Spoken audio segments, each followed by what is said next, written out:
السلام علیکم ورحمۃ اللہ وبرکاتہ۔ طالبات، آج ہم اپنی چوتھی کلاس کے ساتھ حاضر ہیں، جماعت نہم اور جماعت دہم کی طالبات۔ چونکہ ہم نے سورۃ الانفال شروع کی تھی اور اس کا پہلا رکوع ہمارا شروع ہو چکا تھا، اور آج ہم اس رکوع کی آخری آیات یعنی 9ویں اور 10ویں آیت کا ترجمہ اور اس کے بارے میں ہم تفسیر پڑھیں گے۔ پچھلے سبق طالبات آپ کو یاد ہوگا کہ ہم نے پچھلے سبق میں غزوہ بدر کی جو ابتدا ہے اس کے بارے میں پڑھا تھا کہ غزوہ بدر کی جو ابتدا ہے وہ کیسے ہوئی تھی، وہ معرکہ کیسے شروع ہوا، اس کی وجہ ہم نے بیان کی تھی۔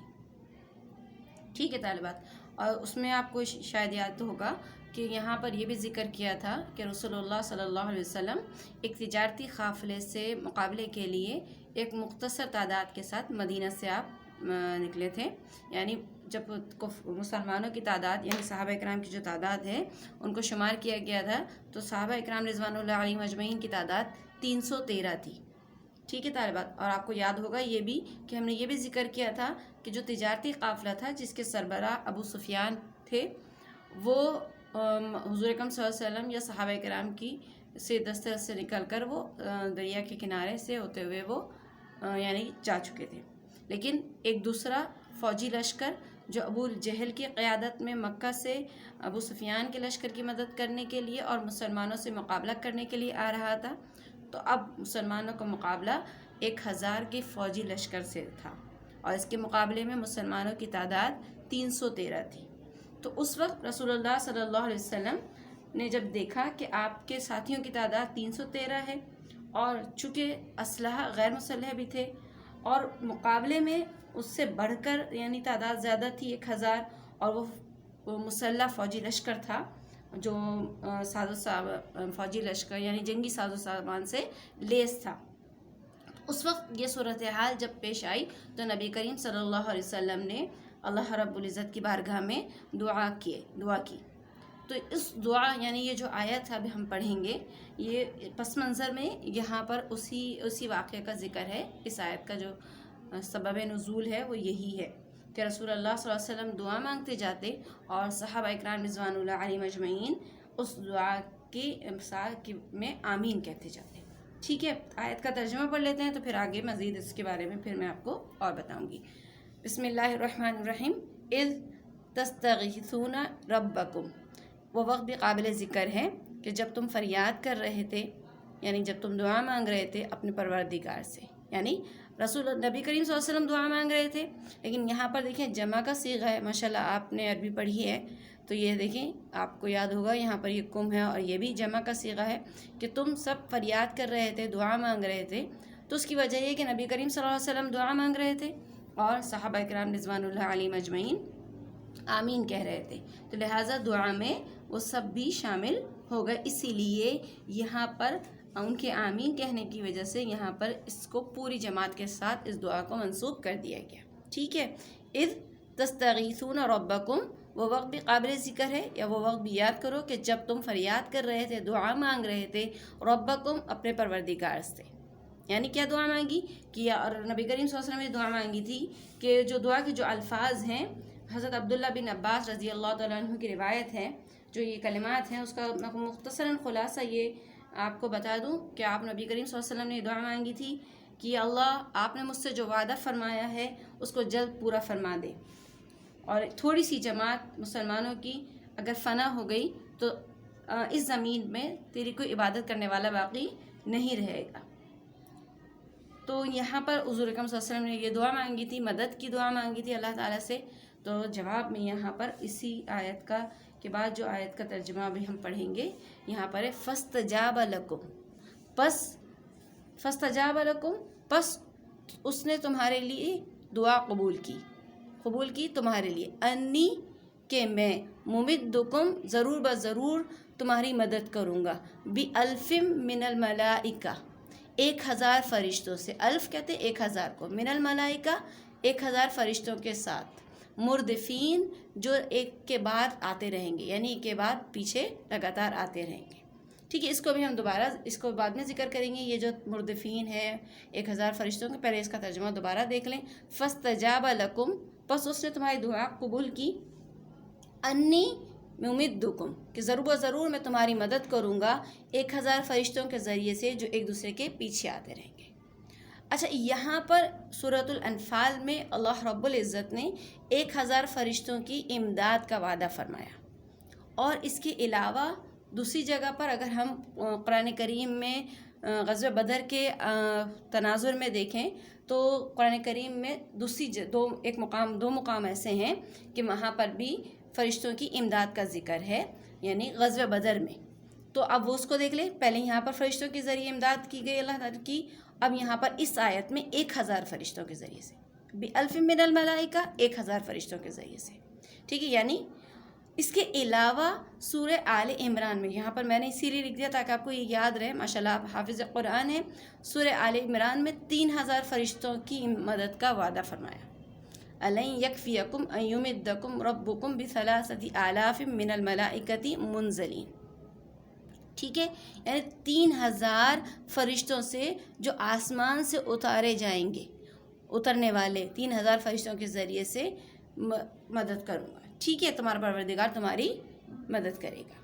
اچھا، اس کی بھی ابھی ہم پھر تھوڑا سا اب ایک اور سورہ آل عمران کی ہی ایک اور جگہ پر آیت میں 5000 فرشتوں کی مدد کا ذکر ہے. بلا ان تصبروا وتتقوا ويأتوكم من فورهم هذا يمددكم ب5 آلاف من الملائكة مسومين. اس کی تفصیل میں بس اتنا سمجھ لیں کہ دوسری جگہ پر 5000 فرشتوں کا ذکر ہے، یہاں پر 1000 فرشتوں کا ذکر ہے، یہاں پر 3000 کا ذکر ہے، اور یہاں پر 5000 کا ذکر ہے. اچھا، اب ایک بات آپ یاد رکھیں کہ ایک ہی فرشتہ بھی کفار کو تہس نہس کر دینے کے لیے کافی تھا. جیسے قوم لوط کو جو عذاب آیا تھا تو وہ ایک ہی فرشتے کے ذریعے سے زمین کو، ان کا جو تختہ تھا زمین الٹ پلٹ کر دیا گیا تھا. تو اتنی بڑی تعداد کی، 1000 کی بھی تعداد کی ضرورت نہیں تھی. لیکن وجہ کیا تھی 1000 کی؟ اس لیے کہ مسلمانوں کے مقابلے میں کفار کا جو لشکر تھا وہ 1000 کا تھا، تاکہ اطمینان ہو جائے کہ اتنی ہی تعداد میں تمہاری مدد کی جا رہی ہے، تاکہ تعداد کی کمی کا مسلمانوں کو ایک اطمینان دینے کے لیے. ٹھیک ہے، اور دوسری جگہ پر یہاں پر 3000 کا جو وعدہ فرمایا، اس کی وجہ یہ کہ مسلمانوں کو یہ خبر مل رہی تھی کہ کفار کے لشکر کی مدد کے لیے مزید کمک آ رہی ہے. تو وہاں پر جب یہ اطلاع ملی تو فوراً ہی یہاں پر یہ مدد کا وعدہ فرما دیا کہ مزید جو کمک آئے گی تو 3000 فرشتوں کے ذریعے سے تمہاری مدد کی جائے گی. ٹھیک ہے، اور پھر 5000 فرشتوں کے لیے کہ 5000 فرشتوں کے ساتھ مدد کی جائے گی، تو یہاں پر اس کی شرط کے ساتھ ہے ان تصبروا وتتقوا، اگر تم ثابت قدم رہو گے اور پرہیزگار رہو گے، یعنی ڈرتے رہو گے، تقوی اختیار کرتے رہو گے، تو تمہاری 5000 فرشتوں کے ذریعے سے مدد کی جائے گی. ٹھیک ہے، اب روایت میں تو یہ آتا ہے کہ 1000 اور 3000 کی تو تعداد کے بارے میں، اور زیادہ راجع روایت یہی ہے کہ 1000 فرشتوں کے ذریعے سے مسلمانوں کی مدد کی گئی تھی. ٹھیک ہے، اچھا اتنا سمجھ میں آ چکا ہے نا کہ ہمارے پاس جو یہاں پر فرشتوں کی تعداد ہے یہ 3 مختلف جگہ پر، کیونکہ ماشاءاللہ آپ قرآن کریم پڑھتی ہیں تو آپ کو یہ جب آپ یہ پڑھیں گی ترجمہ، پھر آپ کو ہوگا ذہن میں کہ یہاں پر 5000 ہیں، یہاں پر 3000 ہے. تو اس کی مختصراً میں نے یہاں آپ کو اس لیے وضاحت کر دی ہے تاکہ آپ کو کوئی شبہ نہ رہے. ٹھیک ہے، اب آ جائیں ذرا سا یہاں پر کہ اب ان تینوں مقامات پر آپ اگر تھوڑی سی اس کو دیکھیں گی، یہاں پر ہر مقام کے ساتھ ایک خاص وصف بیان کیا فرشتوں کا، جس کو میں نے یہاں علیحدہ سے ذکر کیا ہے. اس کو اگر آپ دیکھیں گی کہ قرآن کریم میں ان تینوں مقامات پر، یہ جو تینوں آیات ہیں، ان تینوں مقامات پر فرشتوں کے ساتھ ایک خاص وصف کا ذکر ہے. ٹھیک ہے، یہاں پر میں نے اس کو اسی طرح الگ سے لکھ دیا تاکہ آپ کو اس کی نشاندہی ہو جائے. بِأَلْفٍ مِّنَ الْمَلَائِكَةِ مُرْدِفِينَ بِثَلَاثَةِ آلَافٍ مِّنَ الْمَلَائِكَةِ مُنزَلِينَ ب5 آلاف من الملائکۃ مسومین. ٹھیک ہے، یہ دیکھیں ہر فرشتوں کی مدد کے ساتھ ایک خاص وصف کا یہاں ذکر ہے. اب کیا مطلب؟ یہاں پر مردفین ہے تو مردفین ردیف سے نکلا ہے، اور ردیف کہتے ہیں پیچھے آنے والے کو. تو یہاں پر اس کا یہ کہ لگاتار یعنی یک کے بعد دیگر فرشتے 1000 فرشتوں کی جو تعداد ہے لگاتار آتی رہے گی، 1000 ایک کے بعد دیگر. ٹھیک ہے. دوسری جگہ ہے بثلاثۃ آلاف من الملائکۃ منزلین، یعنی آسمان سے اترنے والے. اب کیا مطلب یہ آسمان سے اترنے والے؟ آسمان سے اترنے کا مطلب یہ ہے کہ یہ جو فرشتوں کی جو تعداد ہے نا 3000، اس میں سے کوئی بھی ایک فرشتہ ایسا یہاں پر یعنی کہ اس مدد میں اس کو شامل نہیں کیا گیا جو پہلے سے زمین میں موجود ہے. یعنی 3000 وہ فرشتے شامل ہیں کہ جو آسمان سے صرف اسی کام کے لیے بھیجے گئے.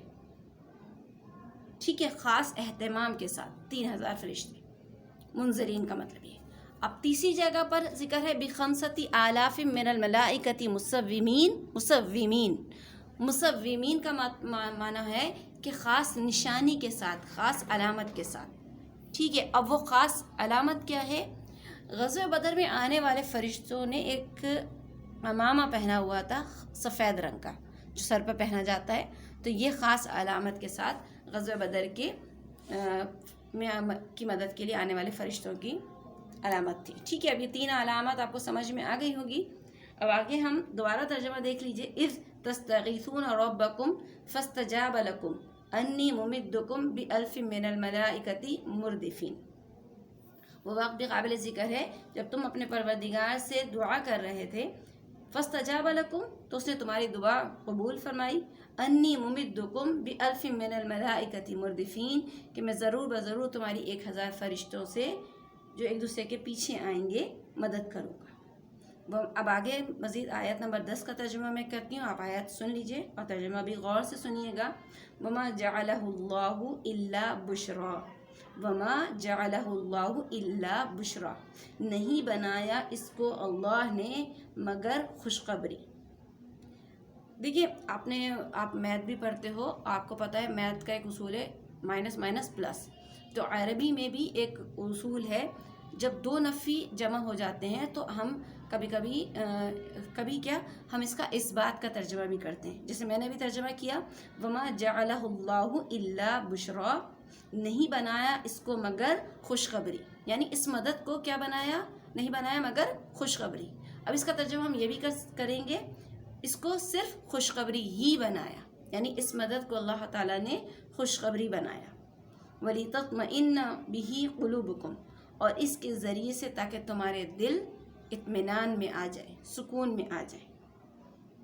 یعنی یہ جو مدد ہے، اس مدد کے ذریعے سے تمہیں ایک جو خوف تھا کہ کفار کی مسلمانوں کے مقابلے میں تعداد زیادہ ہے اور ان کا پاس فوجی لشکر بھی ہے، تمہارے دلوں کو یہ اطمینان نصیب ہو جائے اور تمہیں یہ خوشخبری ہو جائے کہ اس کی وجہ سے، اس کے ذریعے سے اللہ رب العزت تمہیں فتح عطا فرمائیں گے. اور یہی ہوا تھا، کیونکہ اللہ کی مدد کے بغیر فتح ہونا، کامیابی ہونا ناممکن تھا. ٹھیک ہے. وَمَن نَّصْرُ إِلَّا مِنْ عِنْدِ اللَّهِ، نہیں ہے مدد مگر اللہ کی جانب سے. وَمَن نصر کہتے ہیں مدد کو. اب میں اس کا ترجمہ دوسرا بھی کروں گی. اللہ کی جانب سے ہی مدد ہے. مدد کس کی جانب سے ہوتی ہے؟ اللہ کی جانب سے ہوتی ہے. یعنی مسلمانوں کو اس آیت کے ذریعے سے بیان کیا گیا کہ چاہے کوئی ظاہری صورت میں مدد ہو یا پھر خفیہ طریقے سے مدد کی جا رہی ہو، وہ اللہ کی جانب سے ہی ہوتی ہے. لہٰذا اللہ کی جانب، اللہ کے قبضے میں ہی ہے فرشتوں کی مدد کا آنا یا اور کسی طریقے سے مدد کا پہنچنا. تو یہ سب اللہ کی دست قدرت کے علاوہ نہیں ہو سکتا. ٹھیک ہے. یعنی مدد کا ہونا کس کی جانب سے ہے؟ صرف اور صرف اللہ کی جانب سے. تو مسلمانوں کو اس بات کی طرح راغب کیا جا رہا ہے کہ دیکھو اللہ کی جانب سے مدد ہے تو رجوع بھی کس کی جانب ہونا چاہیے؟ اللہ کی جانب ہونا چاہیے. کہ اپنی پریشانیوں میں، اپنی مصیبتوں میں کس سے مانگو مدد؟ اللہ سے مانگو. غیر اللہ سے مانگنے کے بجائے صرف کس سے مانگنا چاہیے ہمیں؟ اللہ تعالیٰ سے. ٹھیک ہے طالبات. ان اللہ عزیز حکیم، بے شک اللہ تعالیٰ زبردست حکمت والے ہیں. یعنی اللہ تعالیٰ زبردست ہیں، چاہے کفار کی تعداد کتنی ہی زیادہ کیوں نہ ہو جائیں، اللہ اپنے مومنین کو ضرور بضرور مدد کر کے فتح عطا فرمائیں گے. اور اللہ رب العزت کی حکمت کے پیش نظر ہی کوئی کام ہوتا ہے، جیسے کہ مسلمانوں کا ایک تجارتی قافلے سے مقابلے کے لیے نکلنا اور ایک فوجی لشکر کے مد مقابل ہو کر ان پر فتح اور کامیابی عطا کرنا. یہ کس کی جانب سے، یہ حکمت کس کی جانب ہے؟ اللہ تعالیٰ کی جانب سے، یعنی اللہ تعالیٰ حکیم ہے. طالبات، آج کا سبق آپ کو سمجھ میں آ گیا ہوگا. یہ ہمارا پہلا رکوع تھا جو آج اختتام پذیر ہوا ہے. اس میں کافی چیزیں تھیں جس میں آپ نے مختصراً تفسیر کو ملاحظہ کیا، اس کو پڑھا، اس کو سنا. امید ہے آپ کو سمجھ میں آ گیا ہوگا. اب صفحہ نمبر 11 پر آپ کی اسی سبق، اسی رکوع سے متعلق الفاظ معانی ہیں، یعنی الکلمات والتراکیب کی ہیڈنگ کے ساتھ موجود ہیں.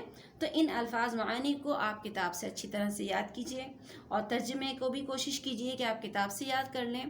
اگر آپ کے پاس میسر ہو آسان ترجمہ یا کوئی ایسی کتاب جیسے معارف القرآن ہے، اگر آسان ترجمہ ہے تو زیادہ اچھا ہے، تو آپ اس سے بھی ترجمے کی مناسبت بھی کر سکتی ہیں، اس سے بھی ترجمہ پڑھ سکتی ہیں.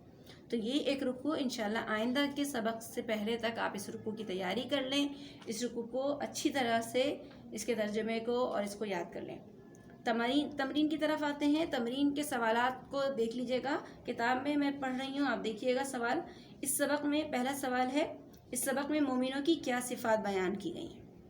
اچھا، یہاں پر میں نے آپ کو یاد ہوگا پچھلے سبق میں میں نے مومنین کی صفات کا آپ کو ہیڈنگ کے ساتھ بتایا تھا.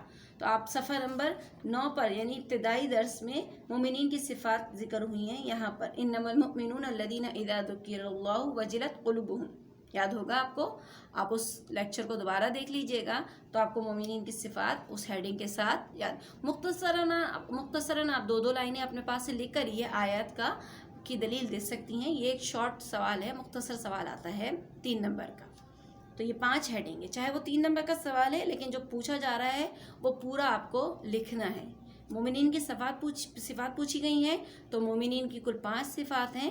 آپ کو 5 کی 5 پوری صفات ہیڈنگ کے ساتھ لکھنی ہیں. ٹھیک ہے طالبات، دوسرے سوال کی طرف آتے ہیں. دوسرا سوال ہے 2 گروہوں سے کیا مراد ہے؟ آپ کو شاید میں نے بتایا تھا کہ مسلمانوں نے جب مقابلے کے لیے نکلے تو ایک تجارتی قافلہ تھا اور ایک فوجی لشکر تھا، اور میں نے دونوں کے جو سربراہ تھے، یعنی ان کا جو سردار تھا اس کا بھی ذکر کیا تھا کہ تجارتی لشکر کے جو سربراہ تھے وہ ابو سفیان تھے، اور یہ ملک شام گیا تھا تجارتی لشکر. کہاں پر؟ تجارتی، یعنی ایک بڑی تجارتی کمپنی تھی یہ، تجارت کا مال خریدنے کے لیے مکہ سے، اور ملک شام سے وہ مکہ واپس آ رہا تھا. اور دوسرا جو لشکر تھا یا دوسرا جو گروہ تھا وہ فوجی گروہ تھا، فوجی لشکر تھا، اور اس کا جو سربراہ، اس کا جو سردار تھا وہ کون تھا؟ ابو جہل. اور ان کی تعداد کتنی تھی؟ 1000 تعداد تھی. 1000 کا یہ فوجی لشکر تھا جو مسلمانوں سے ابو سفیان کی مدد کرنے کے لیے بھی اور مسلمانوں سے مقابلہ کرنے کے لیے بھی مکہ سے روانہ ہوا تھا. ٹھیک ہے. اس کے بعد سوال نمبر 3 صفحہ نمبر 12 پر ہی ہے. اس میں 3 آیات چھوٹی چھوٹی سی دی گئی ہیں، ان کا ترجمہ آپ کو یاد کرنا ہے. آپ اگر تمرین کی آیت کا ترجمہ ہی یاد کر لیں تو آپ کے لیے بہت اچھا ہو جائے گا. آپ کی تیاری ابھی سے شروع ہو جائے گی، اور اس کی تیاری کر لیجئے تاکہ آپ کے لیے ساتھ ساتھ ہو. جو کام جتنا دیا جا رہا ہے آپ اس کو اتنا یاد کر لیں. جیسے اب ترجمہ ہے، الفاظ معانی ہیں، ان کو آپ یاد کر لیں. ٹھیک ہے. یہ آیات ہے، پہلی آیت میں 2 بار پڑھ رہی ہوں اور اس کا ترجمہ بھی پڑھ رہی ہوں، سن لیجئے گا. فاتقوا اللہ واصلحوا ذات بینکم. فاتقوا اللہ، اللہ سے ڈرو اور آپس میں ایک دوسرے سے صلح رکھو. بے آیت ہے اطیعوا اللہ ورسولہ ان کنتم مؤمنین. اللہ اور اس کے رسول کی فرمانبرداری کرو اگر تم ایمان رکھتے ہو، اگر تم مومن ہو. آیت نمبر جیم ہے اذا تلیت علیہم آیاتہ، جب ان کے سامنے اللہ کی آیات تلاوت کی جاتی ہیں، زادتہم ایمانا، ان کا ایمان بڑھ جاتا ہے. ٹھیک ہے. امید ہے طالبات آج کا سبق، آج کی تمرین، سوالات اور ان کا جواب آپ کو سمجھ میں آ گئے ہوں گے. انشاءاللہ العزیز اگلے درس تک کے لیے السلام علیکم ورحمۃ اللہ وبرکاتہ.